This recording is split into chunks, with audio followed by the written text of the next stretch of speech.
Hello, hello, hello, hello, hello, hello. Okay, okay. Let's do it. Let's do it. Let's do it. A plan to destroy the United States. Napoleon did not want war, but he knew that Europe's financial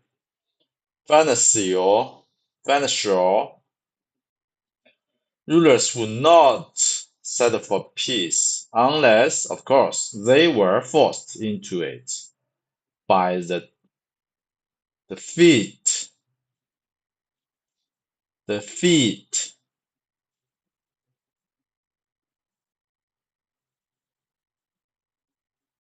of their puppet regimes, or unless somehow it would be to their monetary advantage. It was in pursuit of the latter tactic that he threatened to take direct possession of Holland, which then was ruled by his brother. King Louis Napoleon knew that the Dutch were heavily in debt to the English bankers. If Holland were to be annexed by France, its debt would never be repaid. So Napoleon made a proposal to England's bankers that if they would convince the English government to accept peace with France.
Hello, hello, hello. Sorry, got a telephone. He would agree to leave Holland alone. The new negotiations were handled by the banker Pierre Cesar Lobaster, who was sent by the Dutch, and the English banker Sir Francis Baring, who was Lobaster's father-in-law. Although this was an attractive proposal to the bankers, at least on a short-term basis, it was still against their nature to forego the immense profits of war and mercantilism.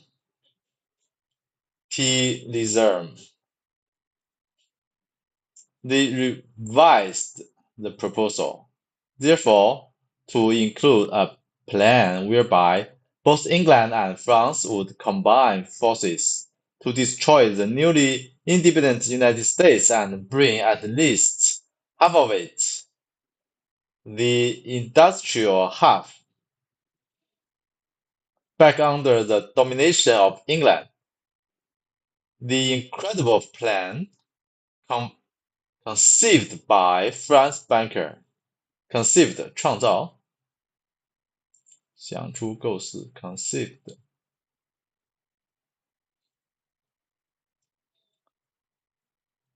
Orward called for military invasion and conquer followed by division of the spoils.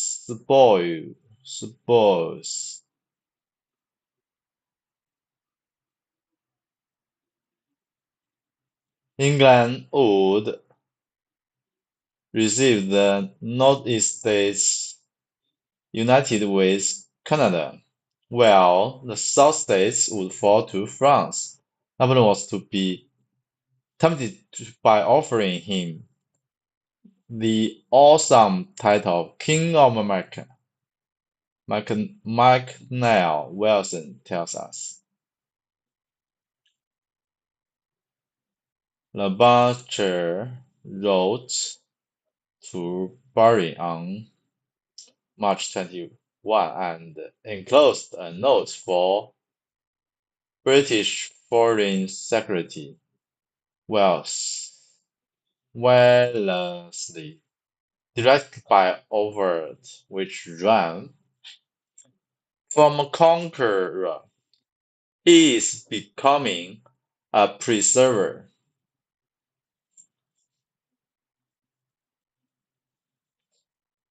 The first result of his marriage with Mary Louise will be that he will make an offer of peace to England. It is to the nation's interest to make peace, for it has the command of the sea. On the contrary, it is really in the interest of France to continue war, which allows her to expand indefinitely and make a fresh fleet, which cannot be done once peace is established. Why does not the English cabinet make a proposal to France to destroy the United States of America, and by making them again dependent on England, pursued Napoleon to lend his aid to destroy the network of Louis VI? And it is to her interest to conclude peace and to flatter Napoleon's vanity by recognizing his work and his imperial title. The cabinet discussed the proposals and approved them. Wesley at once hurried to Burns's house to give him the good news: the Dutch would be able to pay and would be compelled to pay in gold. Compelled, 强制的 to pay in gold. Unhappily, Napoleon found out what was afoot and took somewhat strong objections to the plan of a joint attack on the United States. He arrested Howard, dismissed and exiled Foch, and published the whole story, to the grave distress of Wellesley and Boarding. It must not be concluded from this that Napoleon was paragon of virtue or a champion of honest money. His objection to the bankers was that their monetary power was able to threaten the sovereignty of his own political power. He allowed them a free hand while they served the purpose of the state. Then, when the need of military financing subsided, he would condemn them for making unholy profits and simply take it from them in the name of the people. If the bankers protested, they were sent to prison. And so the battle lines were drawn. Napoleon had to destroy all the coasts. To make this possible, the Bank of England created vast new amount of fiat money to lend to the government so it could finance an overpowering army. A steady stream of gold flowed out of the country to finance the armies of Russia, Prussia, and Australia. The economy staggered once again, staggered.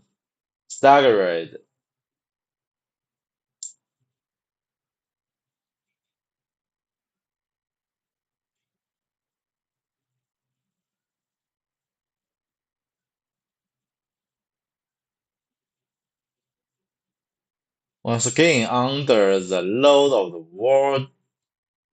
war debt, and the little people paid the bill with hardly gamble because they hadn't the slightest knowledge it was being charged to their account. Wilson concludes the story.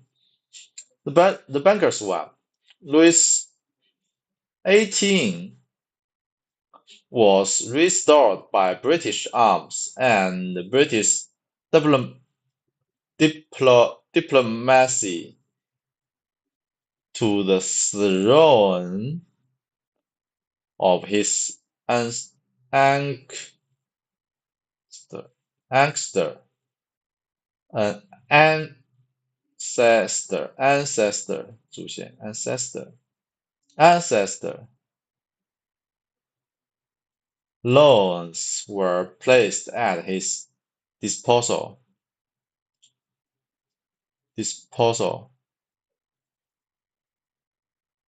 At his disposal. Though Napoleon had left France, which enjoyed a credit balance, a year later, the man who every king and every banker in Europe called usurper won back his throne with 800 men and without the firing of a single shot. On this occasion, he had two options but to raise a loan for the defense of France. The City of London banking district accommodated him with 5 million. With this sum, he equipped the army which Wellington defeated at 这什么意思啊？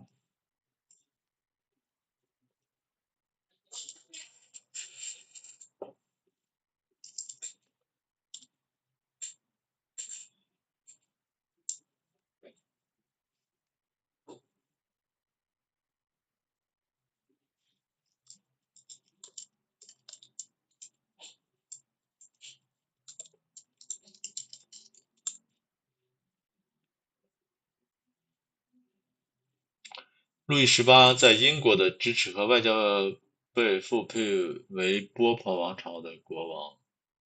尽管拿破仑拿下了财政盈余的法国，但贷款还是提供给了路易十八。1年后，那位被欧洲担任者的人仅凭8位士兵节约便全得回是路易十八。这次他别无选择，只能通过借贷来筹措法国的防御资金。伦敦金融城为他提供了500万的贷款，正是因为他装备那种花费路。那只在航海中，资本在战争和政治中，尽管拿破仑因战争失败而最终被放逐，但金融势力才是决定王朝兴衰的幕后。英国银行家们不仅帮助波旁王朝复辟，还在关键时刻资助了拿破仑，最终让他自相矛盾地依靠他们的资金去对抗他们的军队。这不仅反映战争背后，也说明了金钱的力量往往比枪炮更能左右历史的进程。尽管拿破仑时期的法国财政状况良好，但英国仍向路易十八提供了贷款。拿破仑白日王朝期间，尽管他被欧洲所有王室视为先行者，能精神承认让他提供了用于装备最终在被亨利顿击败的军队。啊，就是想说钱的作用。Gold for the Duke of Wellington. One of the most fascinating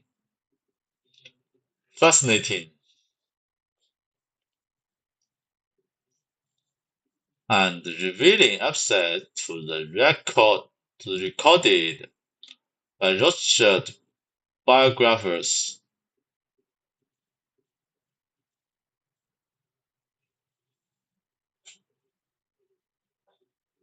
concerns the smuggling of a large shipment of gold to finance the Duke of Wellington, who was attempting to feed and equip an army in Portugal, Portugal,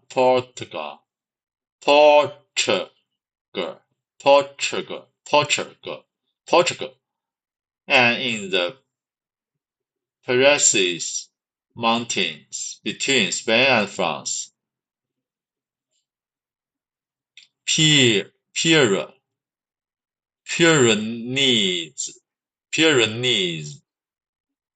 比利牛斯 Pyrenees Mountains between Spain and France. It was not at all certain that Wellington would be able to defeat Napoleon in the coming battle, and the Duke was hard-pressed to convince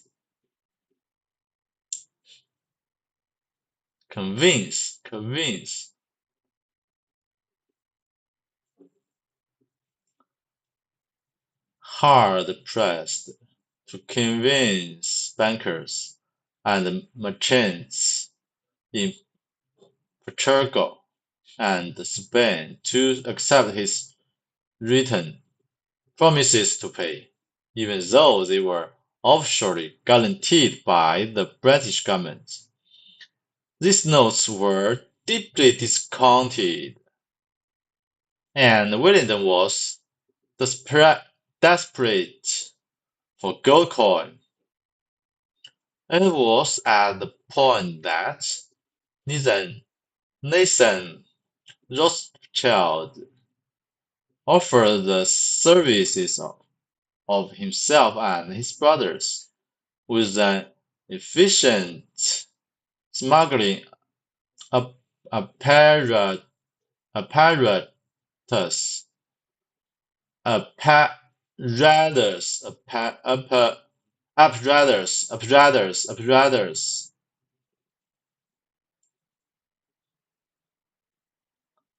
already functioning throughout Europe. He was able to offer Wellington much better terms while still making a magnificent profit. But to accomplish this, the gold had to pass right under Napoleon's nose. Frederick Morton described this scene.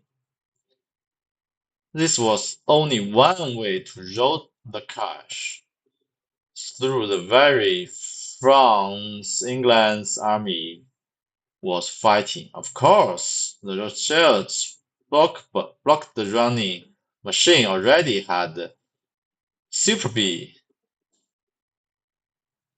superb conks whirring all over Germany, Scandinavia, and England.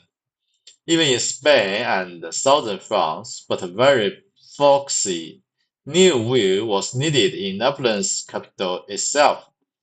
Enter JEKYLL,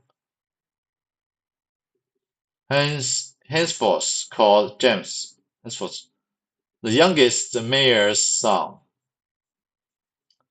James was only 19 years old, but was well trained by his father in the art of deception.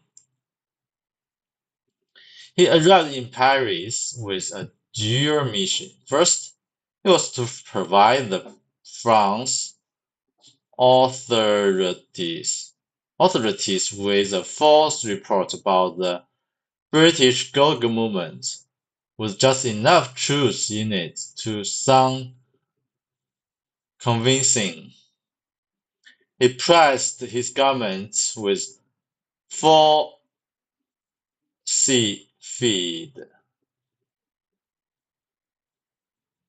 letters indicating that the English were desperate to haul the flow of their gold into France. The ploy paid off when the French authorities then actually encouraged the financial community to accept British gold and to convert it into commercially sound banknotes. Second, James was to serve as a vital link in a financial chain stretching between London and Pyrenees.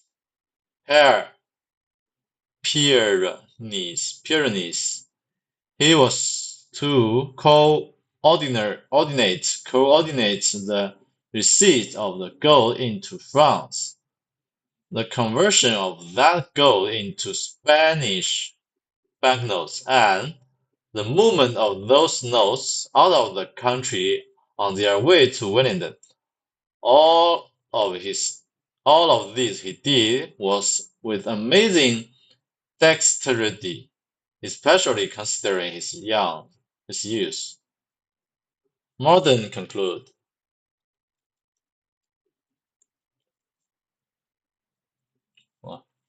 19岁的少年天才 James， 少年巨骗，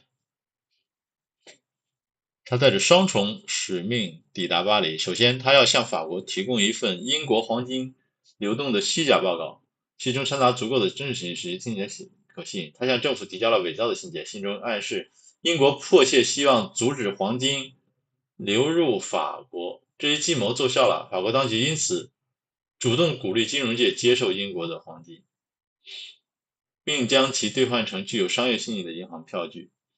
其次，詹姆斯要充当一条金融链上的关键纽带，该链条连接着伦敦和纽约市场，他需要协调黄金进入法国后的接收，确保这些黄金被兑换成西班牙银行票据，并安排这些票据运出法国，最终送到威灵顿公爵手中。他以惊人的敏捷完成这一切，也许考虑到经济事的，这显得更加非凡。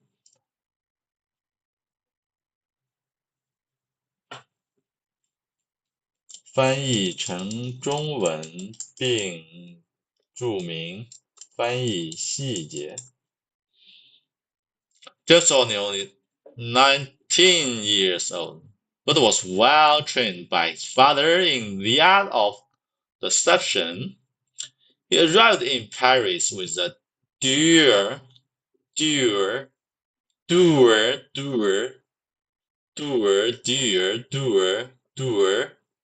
mission.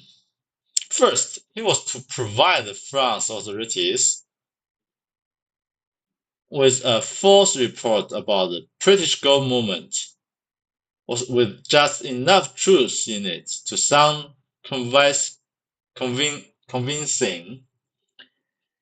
He presented the government with a falsified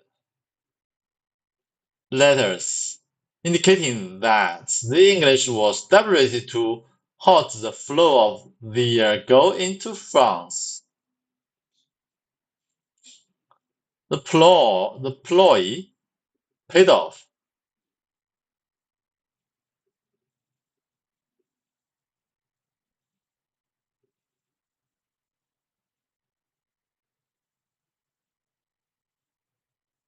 策略花招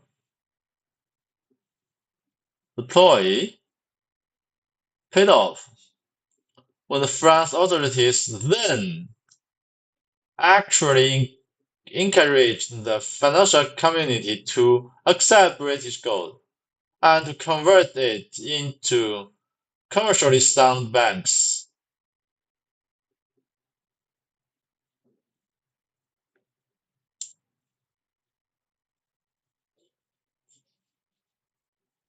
Second, James was to serve as a vital link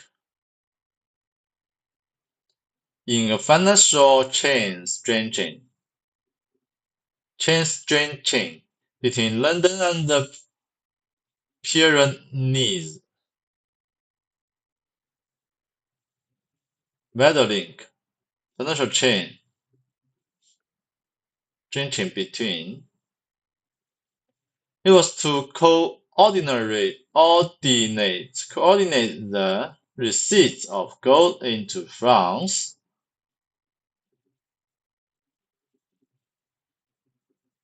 the receipt of the gold into France, the conversion of that gold into Spanish banknotes, and the movement through the notes out of the country on their way to Wellington. All of this he did was amazing. Dexterity. Dexterity.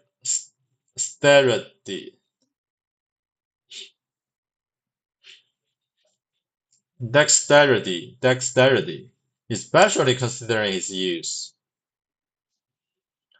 通过伪造信件误导法国，使其错误地接受英国黄金，而这些黄金最终被兑换成西班牙银行票据，并秘密运送给英国的军队。这句话成功依赖他的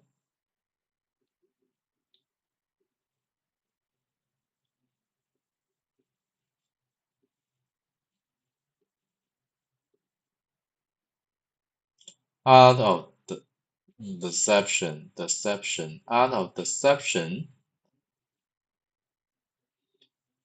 dure's mission, with just enough truth in it to sound convincing. Hot, encouraged. Financial soundbanks. The Pyrenees, with amazing dexterity, dexterity,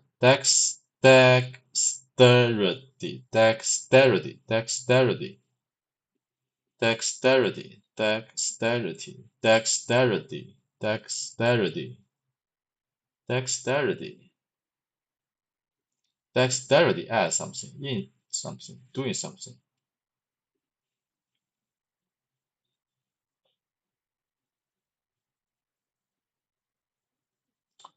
Morden concludes, in the space of few hundred hours, Mayer's youngest had not only gotten the English gold rolling through France, but conjured a fiscal mirage.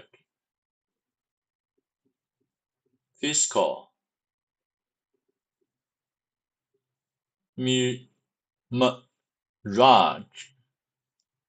mirage. Fiscal mirage that took in Napoleon himself, a teenage child, tricked the imperial government into sanctioning the very process that helped to ruin it. The family machine began to hum.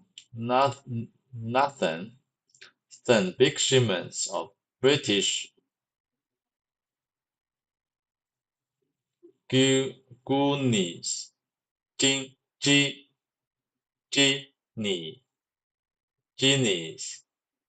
Portuguese gold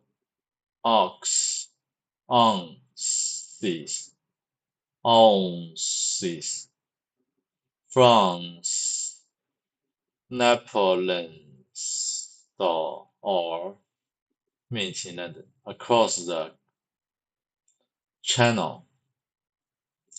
From the coast of James saw them to Paris and secretly transmuted the metal into bills on certain Spanish bankers. South of the Captain, Carmen, another mere son, materialized,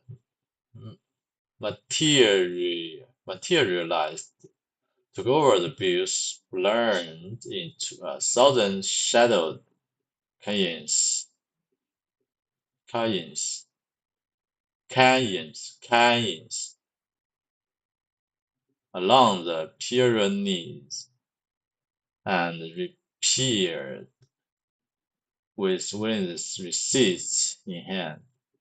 Solomon, another son, was everywhere, troubleshooting, make sure that the transit points were diffused.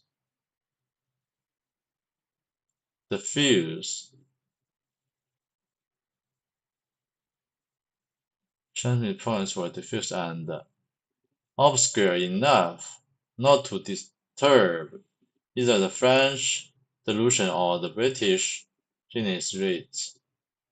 Armstrong stayed in Frankfurt and helped Father Mayer to staff headquarters. The French did catch a few whiffs of the truth. Sometimes the suspicious could be prosperously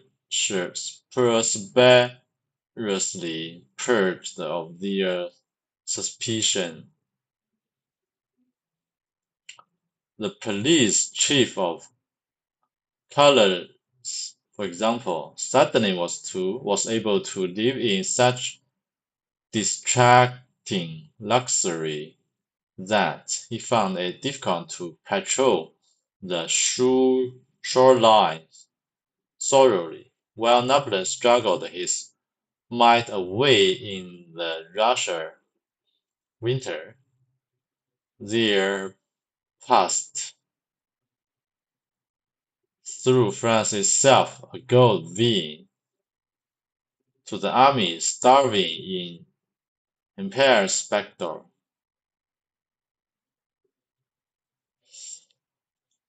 哎呦，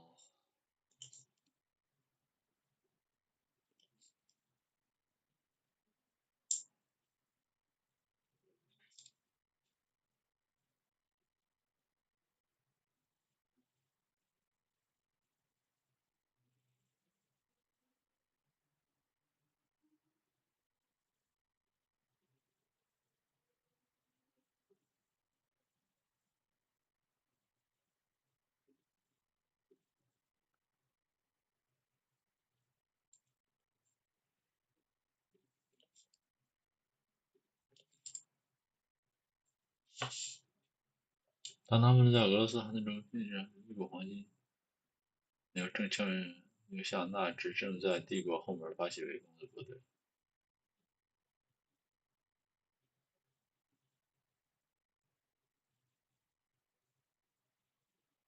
To the army starving in a Spectre.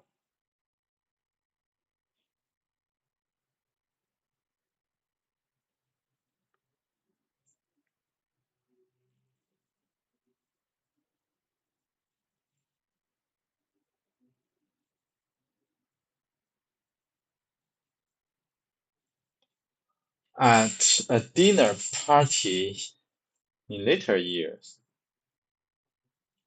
Nathan casually summed up the absurd as though it were merely a good piece of routine business. He said, the East Indian Company had 800,000 worth of gold to sell. I went to the sale and bought it. All. I knew the Duke of Wellington must have it. The government sent for me and said they must have the gold. I sold the gold to them, but they didn't know how to get it to the Duke in Portugal.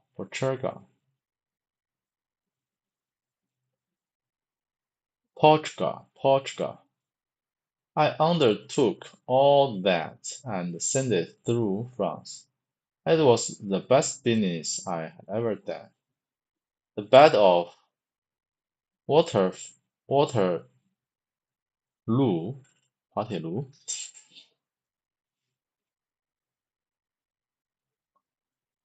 The final outcome of the battle at Waterloo between Wellington and Napoleon was crucial, crucial, crucial, crucial, crucial, crucial to Europe both politically and economically. If Napoleon had been victorious, England would have been in even greater economic trouble than before. Not only would she have lost international power and prestige,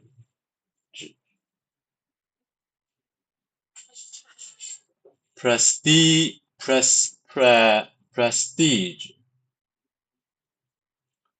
prestige, but even at home, her subjects would have been further disgruntled, disgruntled over such great personal and her defeat almost surely would have resulted in not being able to repay the great amount she had borrowed to conduct the war. In the London Stock Exchange, therefore, where British government bonds were traded along with other securities, everyone waited anxiously for news of the outcome. It was well known that the Rothschilds had developed a private courier service that was used not only to transport gold and other tangible cargo,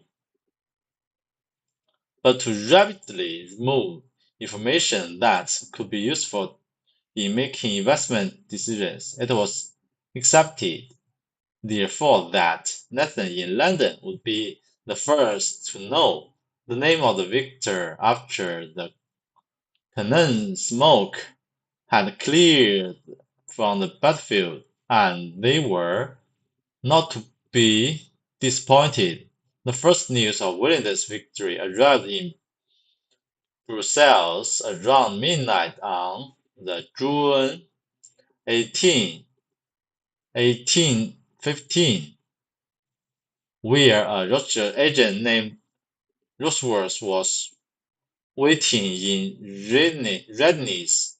He immediately mounted a fresh horse and set off for the port of Ostend, where a boat was standing by to speed him across the channel to London.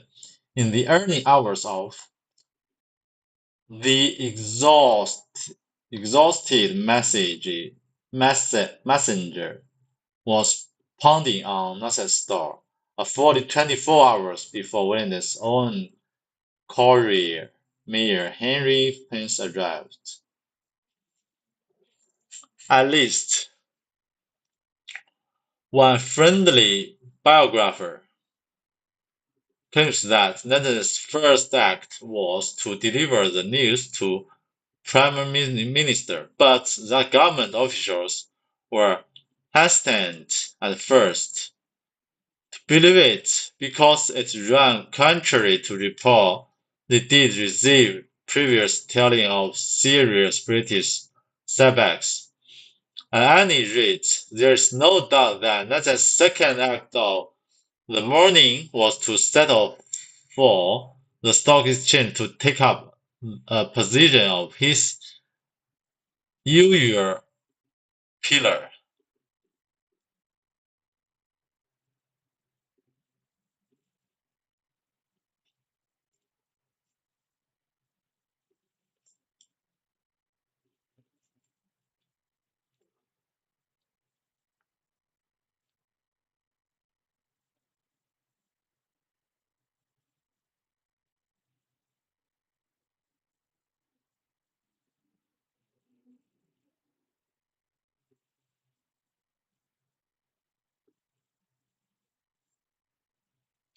All eyes were upon him as he slammed dejectedly, staring at the floor.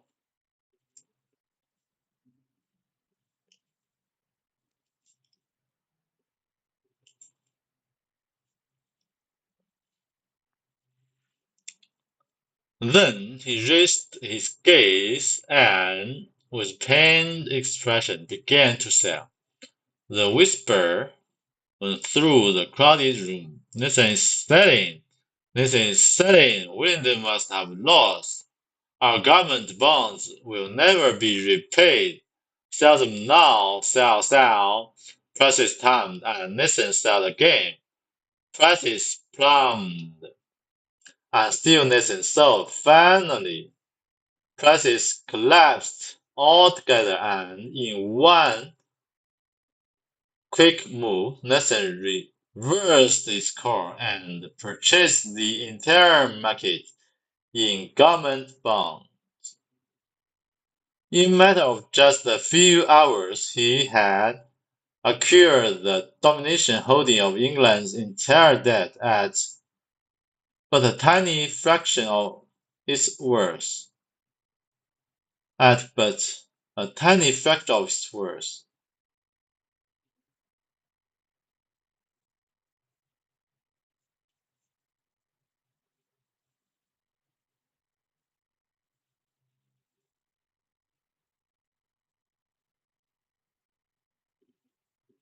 滑铁卢市场操纵事件，内森利用战争信息差在伦敦上制造恐慌，导致英国国债价格暴跌。他故意表现得沮丧并抛售，要人抛售。当彻底崩溃后，他买入整个，并以极低的成本掌握了英国国债，一举奠定了罗斯福在英国金融。这些是信息操纵和金融投机的典型案例，是吗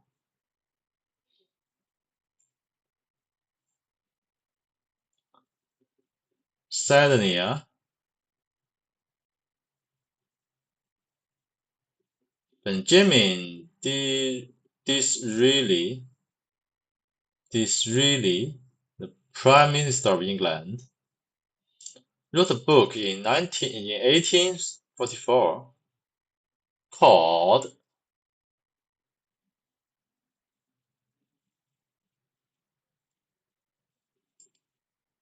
Crowning Speed. It was a political novel in which the author expressed his views about contemporary issues.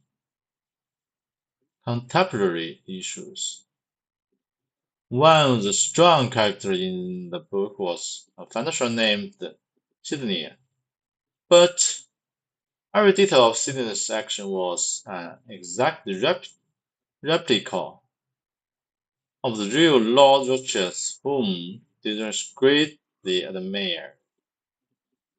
In the guise of a novel,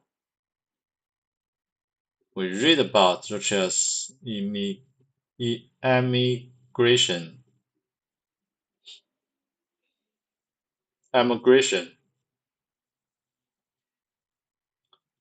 from Germany, his family, and backing ties throughout Europe, his handling of the gold for Willingdon, and his financial coup after Waterloo.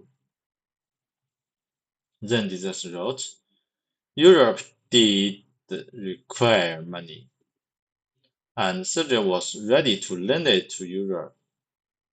France wanted some, but still more. Precious little Russia a few minutes, India could furnish them all.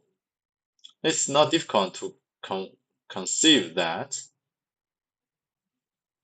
After having pursued the career we have intimated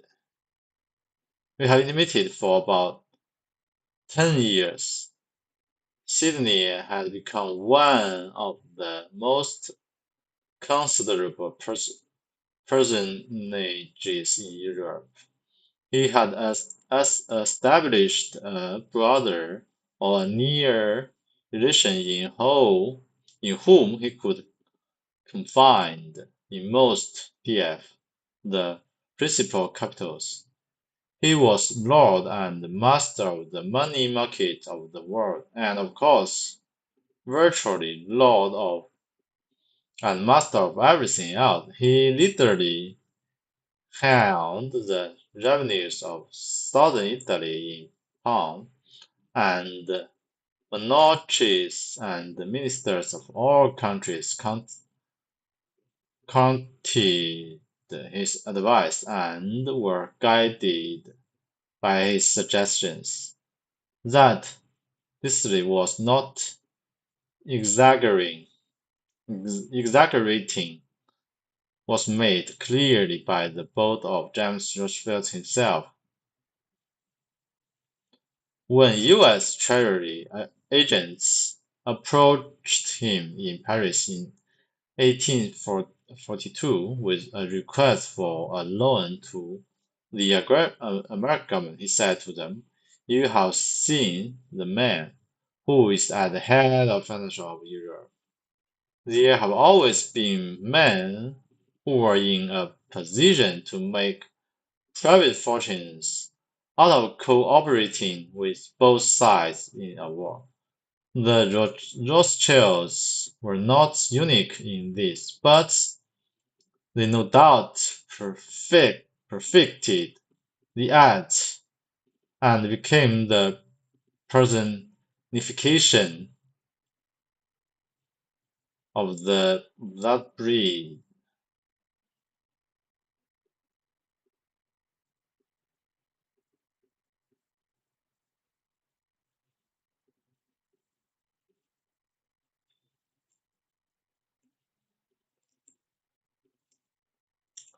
They were not necessarily evil in a moral sense. What preoccupied their minds were not questions of right or wrong, but of private or loose. This analytically indifference to human suffering was aptly described by one Rothschild when he said,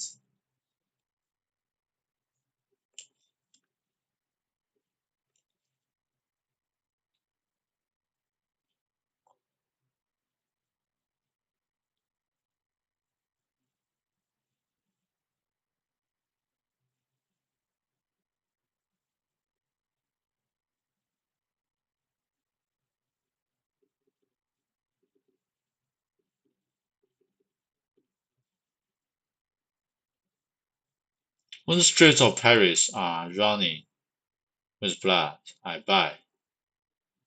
They, they may have held citizenship in the country of their residence, but patri, patri, patri, patri, uh, patria, patriotism, patriotism, patriotism was beyond their comprehension. They were also very bright, if not cunning,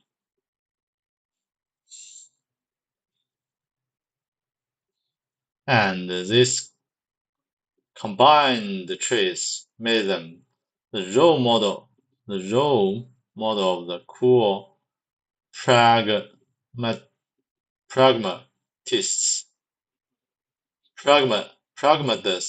pragmatists who dominate the political and financial world of today. Disney well described the type when he wrote of Sidney.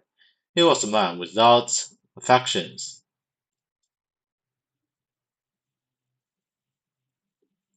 I would be harsh to say he had no heart, for he was susceptible of deep emotions, but not for individuals. The individual never touched him. Woman was to him a toy, man a machine.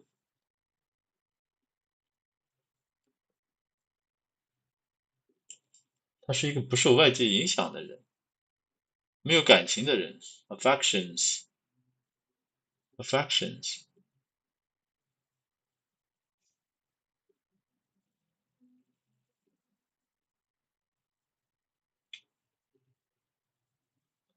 It would be harsh to say he had no heart.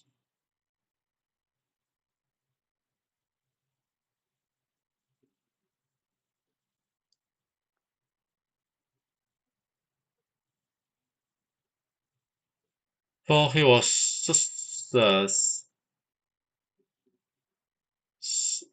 susceptible of deep emotion.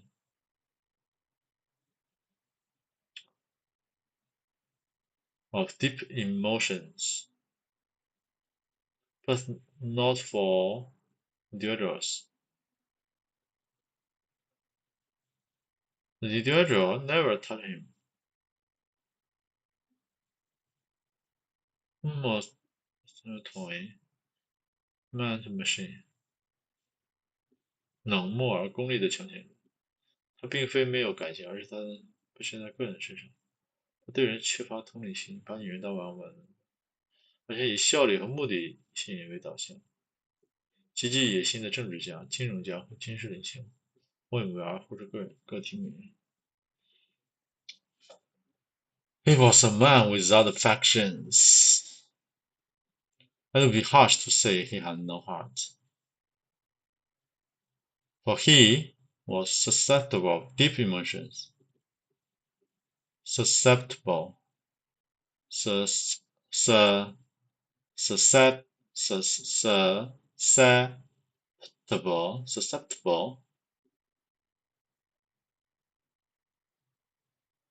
of deep emotions.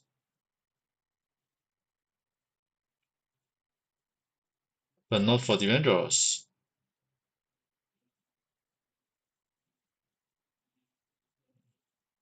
The individual never touched him. Woman was doing. It would seem that an absence of patriotism,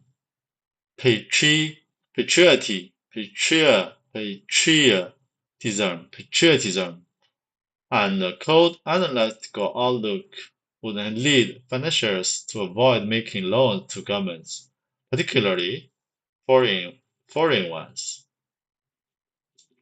Private borrowers can be hauled into account and their assets confiscated to make good on their debts. But government control the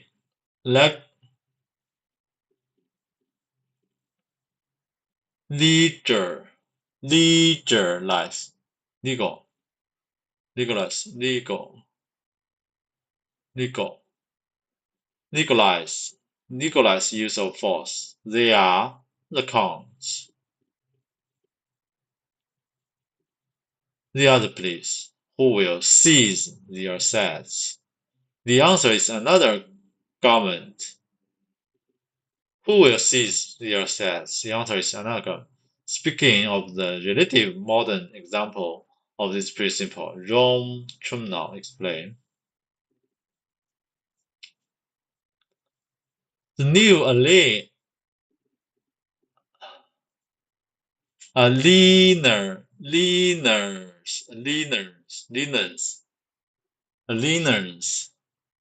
between the military and political systems was mutually advantageous.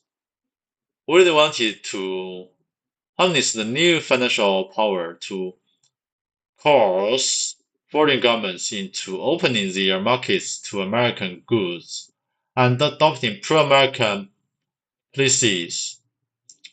The bank, in turn, needed levers to force debt repayment and welcomed the government's police powers in distant places.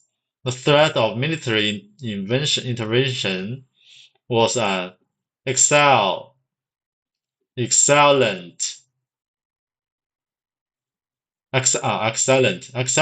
was an excellent means by which to speed loans repayment.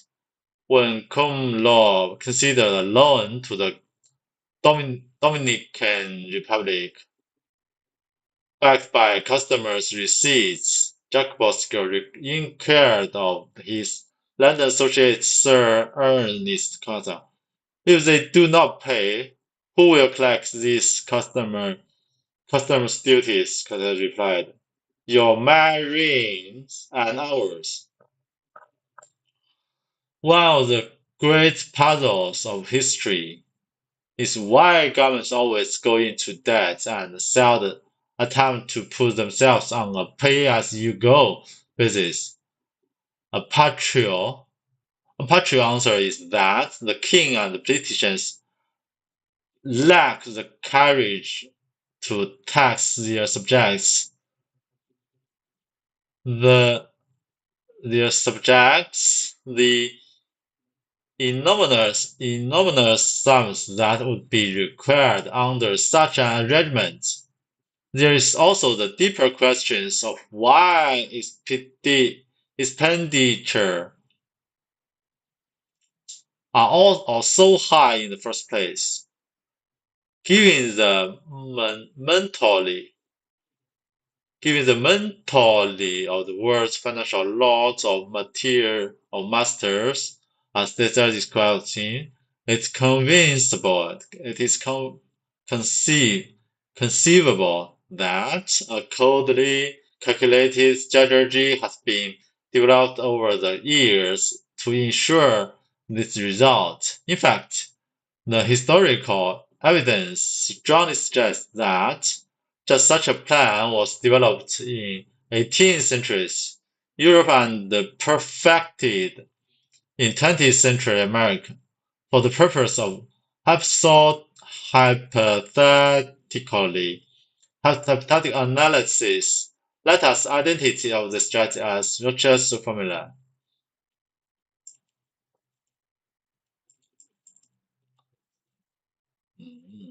两头下注。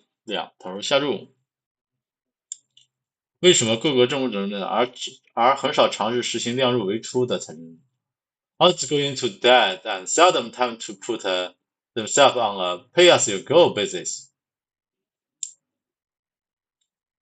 A partial answer is that the kings and the politicians lack the courage to tax their subjects.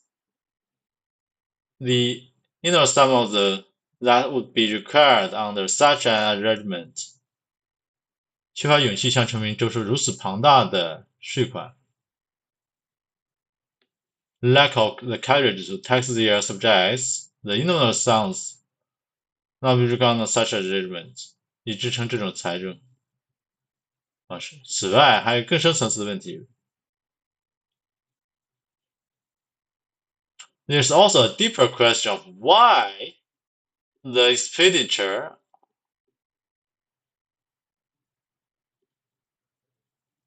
expenditure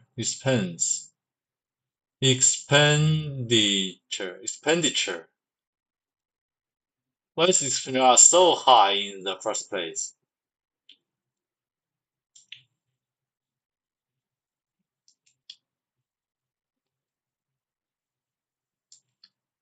Given the mentality of the world's finance lords and masters.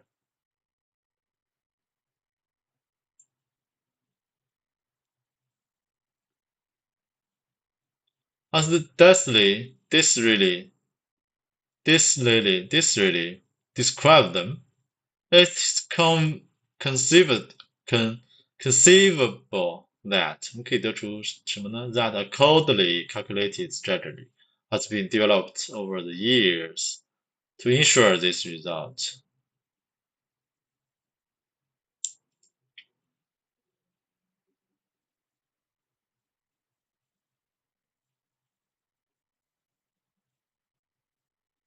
In fact, the historical evidence strongly suggests that just such a plan was developed in 18th century Europe and perfected in 20th century America.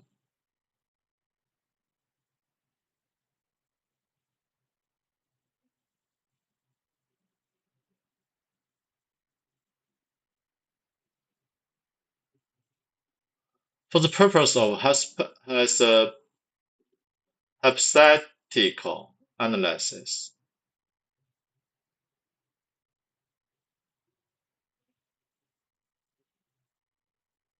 let us identify the strategy as the research formula.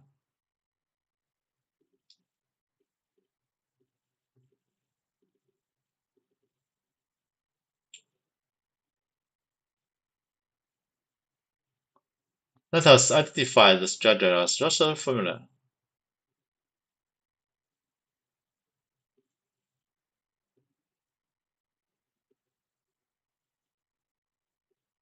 让政府持续依赖债务，从而受制于金融资本的势力。哦，